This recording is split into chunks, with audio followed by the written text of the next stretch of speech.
Sahyadri digital, बातमी खरी, भूमिका ठाम। चाकण नगर परिषद क्षेत्रात भटक्या कुत्र्यांच्या हल्ल्यात लहान मुले, महिला व ज्येष्ठ नागरिकांसह तब्बल 35 जण जखमी झाल्याची गंभीर घटना घडली। या पार्श्वभूमीवर भारतीय जनता पार्टी चाकण मंडल यांच्या वतीने चाकण नगर परिषद प्रशासनाला निवेदन देण्यात आले।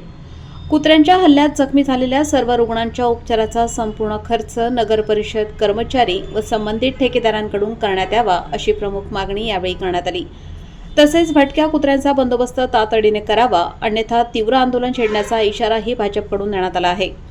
भाजप चाकण मंडलाध्यक्ष भगवान मेदनकर, सरचिटणीस अजय जगनाडे, संदेश जाधव, प्रदेश उपाध्यक्ष श्याम पुसतकर, प्रीतम शिंदे, दत्ता परदेशी, योगेश देशमुख, गणपती गौडा पाटील, मंगेश देसाई, नसीम पठाण यांच्यासह पक्षाचे पदाधिकारी व कार्यकर्ते मोठ्या संख्येने उपस्थित होते।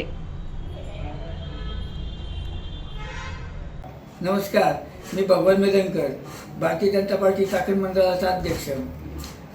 नवीन वर्ष ही सुरुवाती चाकणकर नागरिकांसाठी अत्यंत दुःखद अशी झालेली आहे। चाकण नगर परिषद हद्दीमध्ये भटक्या कुत्र्यांचे अनेकांवर जीवघेणे हल्ले करून जखमी केल्याचे प्रकार अतिशय गंभीर आहेत। वास्तविक संबंधित भटक्या कुत्र्यांचा बंदोबस्त करणे, त्याचे निर्विजन करणे, पकडणे, नोंदवणे ही नगर परिषद कर्मचारी व ठेकेदार यांची जबाबदारी आहे।